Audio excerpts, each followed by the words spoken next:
जय Hind. CP educator में आपका स्वागत है। आज हम पढ़ने वाले हैं प्रकाश का परिवर्तन।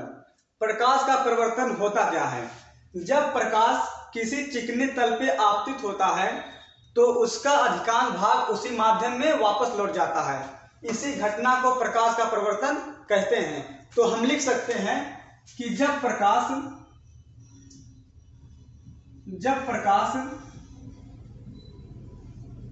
किसी चिकने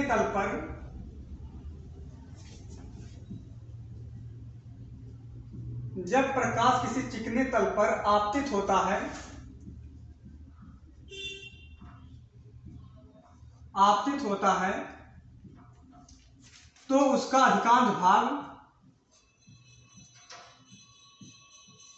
तो उसका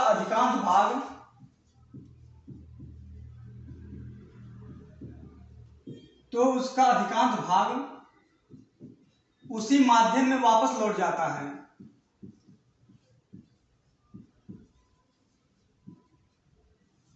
उसी माध्यम में वापस लौट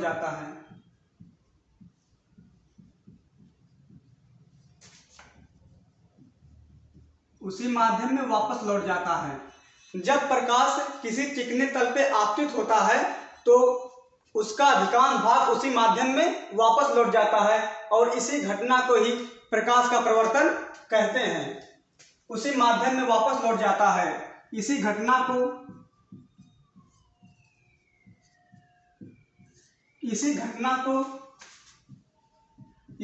को प्रकाश का परिवर्तन कहते हैं।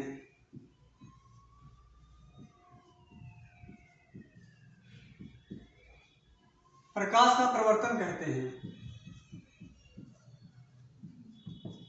जब प्रकाश किसी चिकने तल पे आपतित होगा तो उसका अधिकांश भाग उसी माध्यम में लौट जाता है और इसी घटना को क्या कहते हैं? प्रकाश का परिवर्तन कहते हैं। मान लीजिए यह कोई चिकना तल है, ये M1 है और ये M2 है।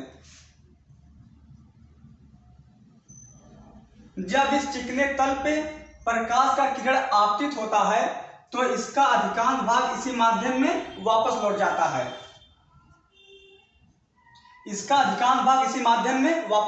है। और इस घटना को ही प्रकाश का परिवर्तन कहते हैं। मान लीजिए क्या है, A है और ये B है, ये C है और इसके बीच में एक अभिलंब है जिसे हम N से डिनोट करते हैं। तो M1 M2 क्या है? कोई चिकना तल है। A और B क्या है? आपतित किरण। B और C क्या है? परावर्तित किरण। N और B क्या है? अभिलंब। और केवल जो B है ये आपतन बिंदु है, क्योंकि इस बिंदु पर आपतित किरण और परावर्तित किरण और अभिलंब तीनों मिल रहे हैं। तो हम लिख सकते हैं कि M1 M2 क्या है? कोई चिकना तल है। A और B क्या है? आपतित किरण। A B क्या है? आपतित किरण।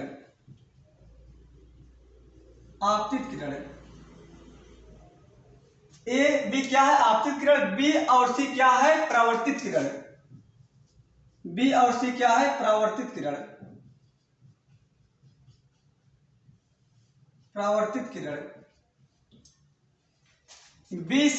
परावर्तित किरण। N और B क्या है? अभिलंब है। N और B क्या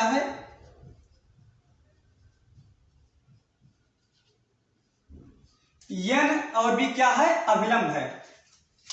तो आपतित किरण और अभिलंब के बीच जो एंगल बनता है इसे हम आपतन कोण कहते हैं। आपतित किरण और अभिलंब के बीच जो एंगल बनता है इसे हम आपतन कोण कहते हैं, जिसे हम I से डिनोट करते हैं। ये क्या है? आपतन कोण।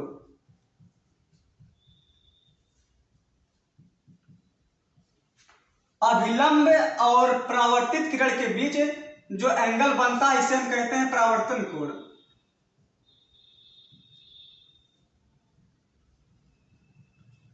जो परावर्तन कोण होता है इसे हम R से डिनोट करते हैं। कहने का मतलब यह है कि आपतित किरण और अभिलंब के बीच बने कोण को आपतन कोण कहते हैं और अभिलंब और परावर्तित किरण के बीच बने कोण को परावर्तन कोण कहते हैं। तो हम लिख सकते हैं कि एंगल ABN, एंगल ABN क्या है? आपतन कोण, आपतन कोण। एंगल NB और C क्या है? परावर्तन कोण। एंगल NB और C क्या है? परावर्तन कोण। एंगल ABN आपतन कोण और एंगल NB और C क्या है? परावर्तन कोण है। आपतन कोण से हम I से डिनोट करते हैं और जो परावर्तन कोण होता है इसे हम R से डिनोट करते हैं। और B आपतन बिंदु मतलब कि आपतित किरण और परावर्तित किरण और अभिलंब जिस बिंदु पे मिलते हैं उसे हम आपतन बिंदु कहते हैं। तो इसमें B क्या है? आपतन बिंदु, आपतन बिंदु। इसमें B क्या है? आपतन बिंदु है। जो B है ये आपतन बिंदु है। अब इसके दो नियम होते हैं, प्रकाश के परावर्तन के दो नियम होते हैं। जो फर्स्ट नियम है, फर्स्ट नियम कहता है कि आपतित किरण, परावर्तित किरण और अभिलंब तीनों एक ही तल में होते हैं। ये प्रकाश के परावर्तन का पहला नियम है।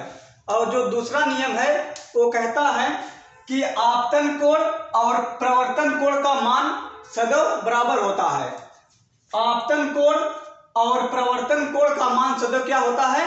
बराबर होता है। ये प्रकाश के परावर्तन का दूसरा नियम है। तो फर्स्ट नियम हम लिख सकते हैं कि इसका जो फर्स्ट नियम होता है आपतन कोण, आपतन कोण आपतित किरण, परावर्तित किरण और अभिलंब तीनों एक ही तल में होते हैं। आपतित किरण क्या है? A और B, आपतित किरण A और B। और जो परावर्तित किरण क्या है? B और C। अभिलंब क्या है? N और B। ये तीनों एक ही तल में होते हैं, तीनों एक ही तल में होते हैं।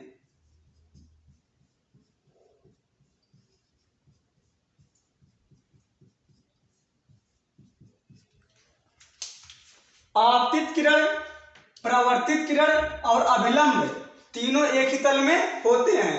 ये प्रकाश के परावर्तन का पहला नियम है।